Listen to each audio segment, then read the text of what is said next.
Team USA versus Russia just happened on June 19th of 2021 on the women's side of volleyball and the National Volleyball League. And both of these teams gave us a potential preview of what both of them are going to be like come the Olympics. And ironically, Team USA and Russia are actually going to be playing each other. That match is going to happen on July 30th, 2021 in Tokyo. So this is going to be really exciting to be able to talk about two Olympic teams today. And I ask that if you think this channel is interesting and you find this content interesting, that you please subscribe to this channel and click the like button as well, as it helps with the YouTube algorithm. And with that, guys, let's get into today's topic about Team USA versus Russia on the women's side of volleyball today.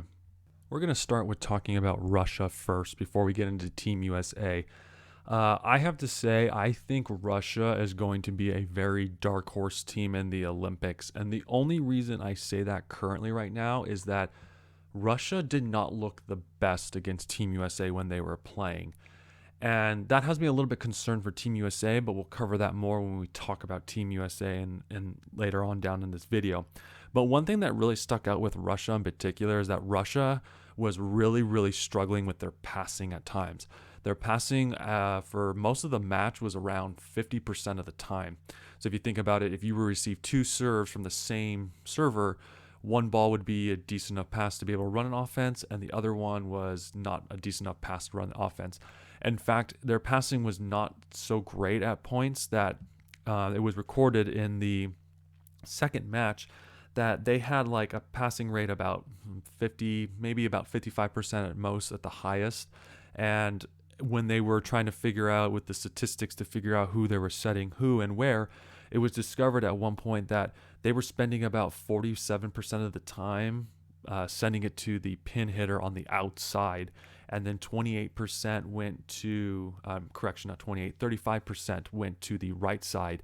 And then 8% went to the middle. Their passing was so horrendous at times that it pretty much took their middles out of the offense. And this is one reason why I think Russia could potentially be a dark horse in the Olympics, is I don't think Russia is going to play this poorly going into the Olympics.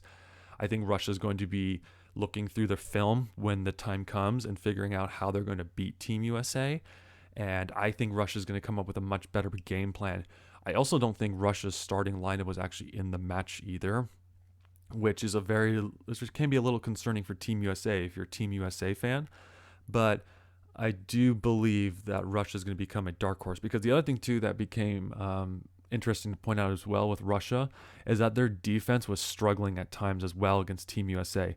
They could not stop Drews on Team USA. Drews pretty much had her way the entire time, and Larson had her way the entire time as well. And the middles from Team USA, they pretty much had their way with Russia the entire time as well. But Russia is actually a really tall team, both for hitting and blocking. And they, for how good their offense was at times, even though they were mostly setting the pin hitters the entire time, it just seemed like they just weren't gelling as a team on the floor. And so it makes me wonder if Russia really wasn't showing what they really could do. But at the same time, maybe it is the best that they can do, because at times it didn't look, in this match, Russia was pretty much playing to get into a playoff spot, and they didn't look like they had the heart at times. And the other thing too is the only reason why they were in the match the entire time was because Team USA kept making errors. And that's something we'll cover more in depth in the video. But Russia, pretty much when they won set 2, a lot of errors happened on Team USA's side. And Team USA technically should have won the second set, and then they should have swept Russia in 3 during this matchup. But it didn't happen because Team USA made errors, and they kept Russia around the entire time, even though Russia's passing was only at 50% of the time. That should tell you everything you need to know about potentially Russia upsetting a team in the Olympics, whether it's Team USA or some other team in their pool. But I just don't think that's going to be the same Russia team that we're going to be seeing. And that's something we can cover more in depth in the future video when we talk about the potential matchup between Team USA and Russia. But the thing that also needs to be pointed out too is that Russia also in the fourth set going in, they decided to switch up their lineup completely, and they put in a bunch of young talent that Russia had, or just mostly their bench at times as well, just to mix things up against Team USA. And Team USA pretty much blew them out 25-15. But Russia, I think Russia's going to be a dark horse. And there's other reasons why too, which I think we need to talk about as well. Even if Russia does not get a medal this time and doesn't pull any upsets this time around, Russia does still have a decently bright future with them because they actually have what is known as the prodigy in the volleyball world right now. That woman's name is Arina Fedorovitseva, and Fedorovitseva is only 17 years old right now at the recording of this video at this time. And she's actually going to be going to the Olympics with Russia. Now, whether or not she plays or not is still unknown at this time. But Fedorovitseva is actually going to have a really bright future with Russia. Against Team USA, she actually was competing a lot with Team USA. In fact, there were times where Drews on Team USA was struggling with blocking against her because she's that much taller and she's able to get over the block and she could hit really well. The only thing that's actually killing Fedorovitseva is her passing game right now. Her passing game is still very young, and Team USA really exploited that because their game plan was to attack her the entire time when serving. And granted, in time, she's actually going to be a better passer if she is this prodigy for Russia. Now, the only thing that would worry me about her not being the prodigy and not having such a bright future for Russia is if she has like a major injury, or if she eventually struggles with passing to a point to where they have to move her from outside to opposite. But that probably wouldn't be that bad of an idea if that time needs to come to move her to the right side, because offensively she's very deadly and she's only 17 years old, like I just mentioned, and she's just really fun to watch at this time. So like I said, even if Russia doesn't do anything this time around, Fedorovitseva, you got to start remembering that name because she's going to be a name in Russia potentially in the future.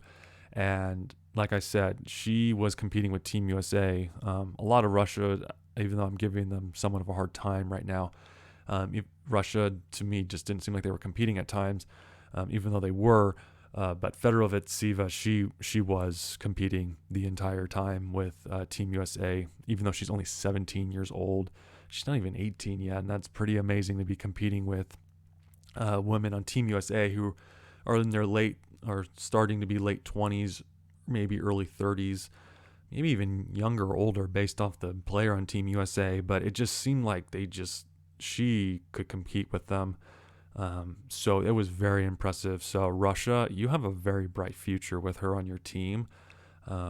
As long as she can stay healthy and she continues to improve and gets more experience in the international game. So kudos to you, Russia, for being able to have that. So she's going to be interesting to watch come the Olympics. If she does start, though, she will be a huge key factor in Russia if they succeed or not, because if she does play, I can see almost every single team, whether it's Team USA or any other team, just serving her until she either can't pass anymore or she just has to step up to become a better passer. So Russia just has a very bright future ahead of them, and it's going to be very interesting to see her in her career as she continues to grow. Team USA, I have a very hard time trying to find problems with them because they were just so well balanced as a team. For starters, you have someone like Kimberly Hill, who the match before she wasn't outside, and during this match she was asked to go play libero. So you have Kimberly Hill, who's very versatile and is able to play multiple positions, whether it's on the outside or even playing as libero.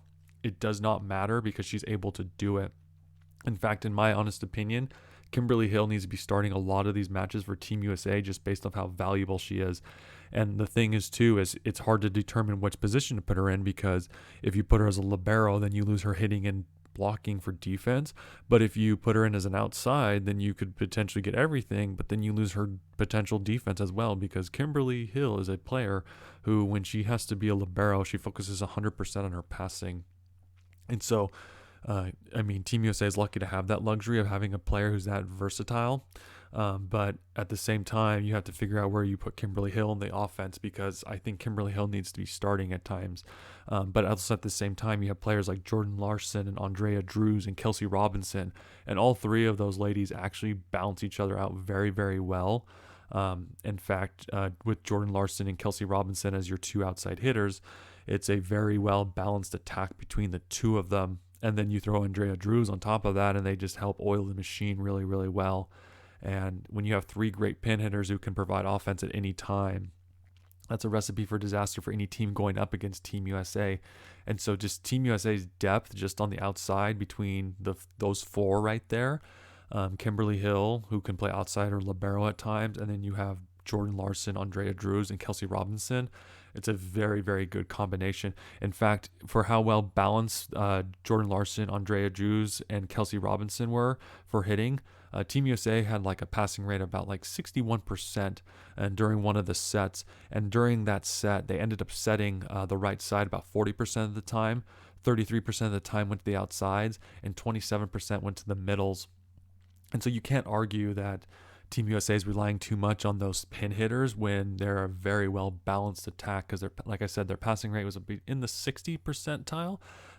So with being able to pass that well and having just great offensive hitters, it's just a very well balanced Team USA. It was really hard to find any mistakes that Team USA made. They did make mistakes though, whether it was making errors and pretty much keeping Russia in the entire time, but for the most part, they made it up with blocking. In fact, at one point, and this is another thing too, which makes it difficult to always start Kimberly Hill on those days where you need her as an outside, or you could put her as a libero. But Haley Washington and Kelsey Robinson work really well together on the block together for when they're blocking the opposite. There's hardly any holes in the block when those two are blocking the opposite, and it really showed with Russia. Now, granted, Russia did struggle with passing, and this might be the exception, but if they can serve to a team, which their serves were on pretty well, and they're able to know where the set's going from the opposing team, especially if it goes the opposite, Haley Washington and Kelsey Robinson are going to be able to shut down the opposite from the opposing team. It doesn't matter because they're so well. They work so well together, and being able to close the block together, that whoever goes up against them is going to struggle a lot. The only times that it would get through the block between Washington and Robinson is if the hitter, especially on Russia, was able to hit off the arms on the side of the blockers. That's how well in sync Robinson and Washington are when they're blocking. Another thing too with Team USA that helped them a lot, and if they can do this going into the Olympics, it's going to be really great for Team USA. They had about 13 aces, I believe, at one point during the match. Maybe it was in total, but they had at least 13 aces, if I'm not mistaken. And with that being said, the 13 aces alone helped Team USA gain a lot of points and a lot of momentum with being able to block when they needed to, if they didn't get an ace on a serve, or just being able to get extra points that were needed, because Team USA does make mistakes a lot, and they're kind of their own worst enemies when it comes to playing the game. And so they pretty much had to make it up with their blocks or their aces from their serves. But that being said, though, it's just this team is very, very well run. Karch Kara is a really good coach. I never thought he would be this good of a coach. I think it's all those years of analyzing volleyball on the collegiate level and having his experience of playing overseas and being a former professional AVP player. You're dealing with a man who actually knows a lot about the game of volleyball. And that's not usually the case of having former professionals who are able to coach this well. But Team USA seems to be very well run under Karch. And it just seems like he knows what he's doing really, really well with this team, and being able to get them to all work together well. And what's also interesting too is that Team USA is not having to rely heavily on Jordan Larson just by how deep this team is. In fact, there was times where Haley Washington and the other middle were able to get the kills that they needed to in the middle, just for how balanced their attack was. And Russia was really struggling with being able to stop those middles as well. And so Jordan Larson didn't have to have a huge role in this match, but she knows when to step up, because in moments in the out of ball system, their go-to player is Jordan Larson at times. Sometimes it's Andrea Drews as well. But if they really need to get out of a scramble, Jordan Larson's most likely going to be set the ball. And Jordan Larson is able to put a ball away almost every time. And she's a really good player, and I would say Jordan Larson is the star of the team, but she's also someone who doesn't need to step up every single time to score in order to be successful as a team, because she trusts her teammates enough to be able to do what they need to do. And just Team USA, just in general, I can't express this enough. They're a very well balanced team. It's going to be very difficult to not see them win the Olympics.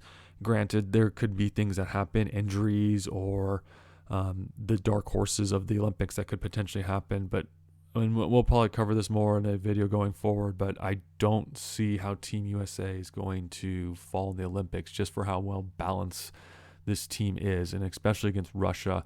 And I think one of the reasons, the other thing too that helped Team USA be able to compete with Russia was when they switched Kimberly Hill to libero, and I had mentioned this earlier. When she focuses on her passing and defense, she's actually a bigger libero. Team USA's current libero is a much shorter, if I'm not mistaken. And with Kimberly Hill, you have a bigger, I guess, covering for defense. And like Russia's a very tall team, like I had mentioned earlier in this video. And so with Kimberly Hill having a taller libero, it just helps with being able to play more on the defensive end of things. But I just don't see a whole lot of things going to be holding back Team USA. The only things that really stuck out were those few missed errors that they had, and they should have won set 2 against Russia, but it didn't happen.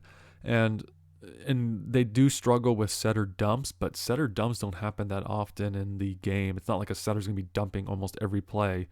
And so maybe they lose a point or two based off a setter dump, but that's pretty much the only thing that really stuck out with them when they were playing against Russia, is the fact that it was just errors and a few setter dumps, and maybe it wasn't closing the block on the outside hitter, but for the most part they're able to shut down the opposites from opposing teams with Washington and Robinson. So it's Team USA played really well in the end. That's what it boils down to, is just Team USA played really, really well against Russia, and come the Olympics time, I pretty much expect this team to be the same going forward. So I don't got much to say about them or much to criticize them for, because they were playing really well, and it was really hard to find mistakes with Team USA during this match. That's it with today's video, guys.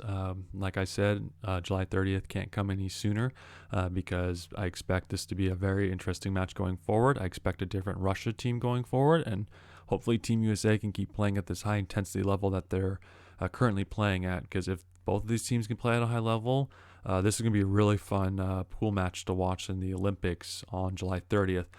With that being said, guys, if you like this video content of today, please like and subscribe to this YouTube channel, as every like and subscription to this channel helps grow our channel so that we can be able to keep talking about the game of volleyball.